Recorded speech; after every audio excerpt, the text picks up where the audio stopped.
नमस्कार। आइए आज एक बहुत ही दिलचस्प सफर पर चलते हैं। हम पता लगाएंगे कि हमारे अजीबोगरीब सपनों और एक बहुत पुराने आध्यात्मिक रहस्य के बीच आखिर क्या कनेक्शन है। तो शुरुआत करते हैं उस एक सवाल से, एक ऐसा सवाल जो शायद हम सबने कभी ना कभी खुद से जरूर पूछा होगा। आखिर हमारे सपने इतने अजीब, इतने बेतुके क्यों होते हैं? सोचिए जरा, हम सब ने ऐसे सपने देखे हैं, है ना? कभी हम बिना पंखों के उड़ रहे होते हैं, कभी उन लोगों से बातें कर रहे होते हैं जो अब हमारे बीच नहीं है, या फिर पलक झपकते ही एक जगह से बिल्कुल दूसरी जगह पहुंच जाते हैं। और इन सपनों में जो फीलिंग्स होती हैं, डर, खुशी, एक्साइटमेंट, वो भी कितनी इंटेंस होती हैं। तो सवाल ये है कि इन अजीब एक्सपीरियंसेस के पीछे का राज क्या है? इसका जवाब कहीं बाहर नहीं, हमारे दिमाग के अंदर ही छिपा है, खासकर तब जब हम रेम स्लीप की गहरी नींद में होते हैं। तो चलिए अपने दिमाग की इस दुनिया में एक डुबकी लगाते हैं। असल में हमारे सपनों का ये जो अजीबपन है ना, वो हमारे दिमाग के दो खास हिस्सों के बीच चल रही एक तरह की पावर स्ट्रगल का नतीजा है। इसको समझने के लिए चलिए इसे दो किरदारों की कहानी की तरह देखते हैं। तो कौन है ये दो किरदार?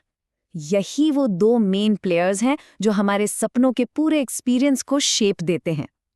आइए एक एक करके इनसे मिलते हैं। तो हमारा पहला किरदार है एमिगडाला।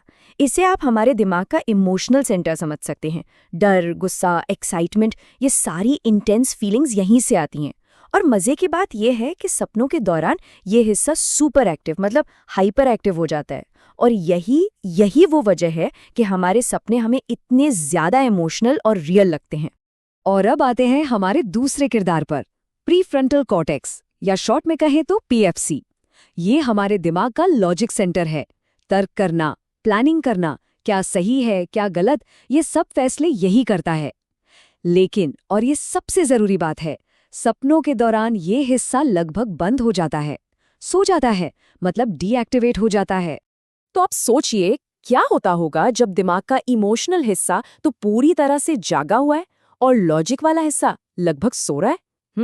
बस यहीं से शुरू होती है हमारे सपनों की अजीब कहानी।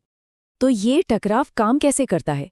देखिए, एक तरफ है हमारा एमिगडाला जो हाइपर एक्टिव है। इसकी वजह से सपने इमोशनल, इंटेंस और कभी-कभी डरावने भी हो जाते हैं। और दूसरी तरफ है हमारा प्रीफ्रंटल कॉर्टेक्स जो लगभग बंद है। और इसी वजह से सपनों में ना कोई लॉजिक होता है, ना कोई सिरा पैर, और ना ही कोई सोशल रूल्स। इसको समझने का एक बहुत बढ़िया तरीका है। सोचिए कि एक गाड़ी है जिसका इमोशनल इंजन यानी हमारा एमिगडाला तो फुल स्पीड पर दौड़ रहा है, लेकिन उस गाड़ी का ड्राइवर यानी हमारा प्रीफ्रंटल कॉर्टेक्स गहरी नींद में सो रहा है। अब बताइए क्या होगा? बस यही सिचुएशन हमारे अजीबोगरीब सपनों को जन्म देती है।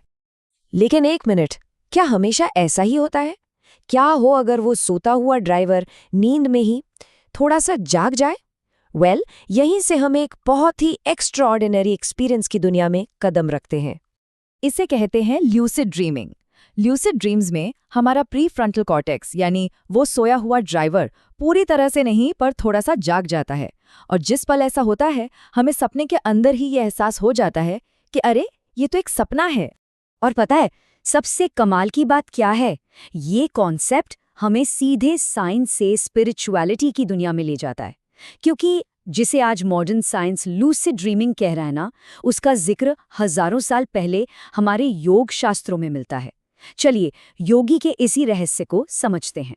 भगवद गीता में एक बहुत गहरा श्लोक है, या निशा सर्वभूतानां तस्याम जागर्ति संयमी यस्याम जागृति भूतानि सा निशा पश्यतो मुनेः। इसका मतलब है जो आम लोगों के लिए रात है उसमें योगी जागता है, और जब आम लोग जागे होते हैं वो ज्ञानी के लिए रात के समान है। ये जागने और सोने की एक बिल्कुल अलग, एक गहरी अवस्था की तरफ इशारा कर रहा है। तो देखिए कनेक्शन कितना सीधा है। जिसे साइंस आज ल्यूसिड ड्रीमिंग कह रहा है, योग शास्त्र उसे हजारों साल से स्वप्न जागृति कह रहे हैं, मतलब सपने में जागना। दोनों बिल्कुल एक ही तरह की चेतना की बात कर रहे हैं, सपने के अंदर जागे रहना। चलिए इन दोनों माइंडसेट्स को कंपेयर करते हैं। एक आम इंसान, उसका पीएफसी सपनों में बंद हो जाता है और वो सपने के धोखे को ही सच मान लेता है।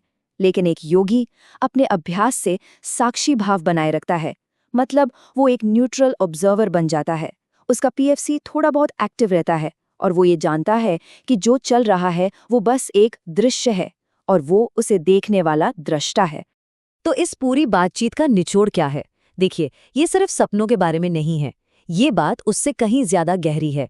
ये हमें चेतना यानी कॉन्शियसनेस की एक गहरी समझ की तरफ ले जाती है। सबसे बड़ा टेकअवे ये है कि कहानी का एक कैरेक्टर बनने की जगह उस कहानी को देखने वाला बनना। और ये बात सिर्फ सपनों पर लागू नहीं होती, चाहे वो सपने की कहानी हो या असली जिंदगी की। दृष्टा बनना यानी देखने वाला बनना ही असली जागृति है। और यहीं पर मैं एक सवाल छोड़कर जा रहा हूं, एक गहरा सवाल।